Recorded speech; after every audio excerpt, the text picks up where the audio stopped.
This is an extract from the Leader Coronavirus Daily podcast by the Evening Standard and hosted by me, David Marsland. To hear the whole thing, search for it on your podcast provider.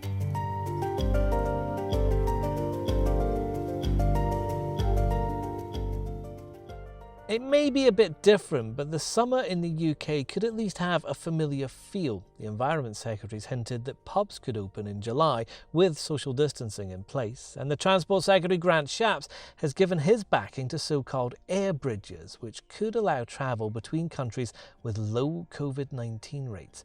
That idea was first floated by Conservative MP Huw Merriman, who's the chairman of the Commons Transport Select Committee. He's with me now over Zoom. Huw, what is an air bridge? Well, an air bridge is an alternative for certain countries to quarantine. So if the reinfection rate, say, is below 1 with a country, say Greece, as it is with the UK, then rather than having a need to quarantine because the coronavirus is out of control in that country and you need people to quarantine for 14 days, you agree there's no need to quarantine because the risks in that country are low. So it allows us to avoid quarantine with certain countries, and then to use quarantine where the infection rate is above 1. So, Brazil is a good example right now. So could this allow at least some international holidays for people in the UK, and I guess vice versa? Yes. So as long as, for example, the Greek authorities are happy with our rate, then yes, it would allow holidaymakers this summer to potentially go to Greece as long as the airlines are flying. And what it does, it adds an extra bit of confidence in the system. If people feel that it is safe to fly, safe to go to that country, then they'll start to sort of return to normal.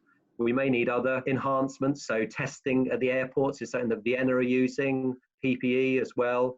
But we want to try and get people more confident and more willing to go back to normal.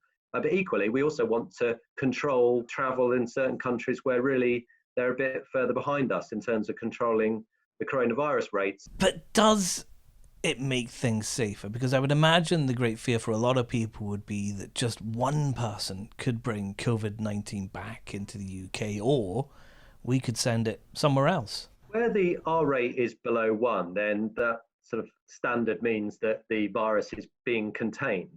So if you think that it's okay for us to ease the lockdown, take more risk, which is what's happening now in this country and will happen further as children go back to schools, then ask yourself why it's more risky for somebody to return back to this country, it could be a UK citizen from Greece, when their R rate is even lower than ours.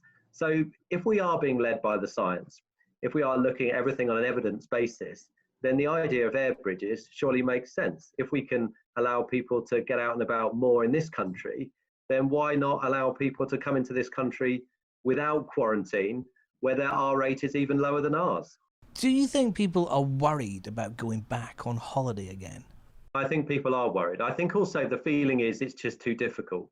And if you add the layer of quarantine, who's going to go away for a week, 2 weeks in Greece and then find that they're quarantined for 2 weeks when they come back to the UK? And the reason why this is important is not just to get people back to normal, but also we rely on passenger flights to bring in the commerce that we buy in our supermarkets, our shops. So 40% of everything that gets imported into the UK from outside of the European Union and Switzerland comes into Heathrow, and it largely comes in the belly of passenger airlines. So if those passenger airlines aren't flying, then we're not going to get our goods, and that means that the prices will go up. So it's not just the need to get people flying and taking their holidays, it's actually to get our commerce going and our imports and exports going as well. It's vital. You appear to have the backing of Grant Shapps for air bridges. Now, I'd imagine there might be some international bureaucracy to get through, but how quickly could something like this get up and running?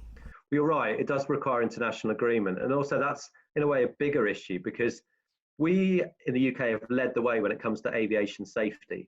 Now we're looking at a whole new concept, which is health safety. And it does require governments across the globe to actually come up with sensible solutions like air bridges, but also PPE requirements, testing at airports, because it's important for consumers to be confident where they're landing as well as they're taking off from. But something like the air bridges is relatively straightforward. WHO would be able to police it. If your R rate is below 1, then no need to quarantine. That would be a good start. I did notice that George Eustice has hinted that pubs could be open in July. Is there a possibility, Huw, that there might be something that we could recognise as a summer ahead of us? Well, I hope so, because my big concern is as we sort of ease lockdown, that it's going to be harder for government to actually get people out of lockdown than it has been to actually get people to lockdown. And I think it's going to be an even greater challenge. We do have to accept that we will therefore be increasing the risk a little.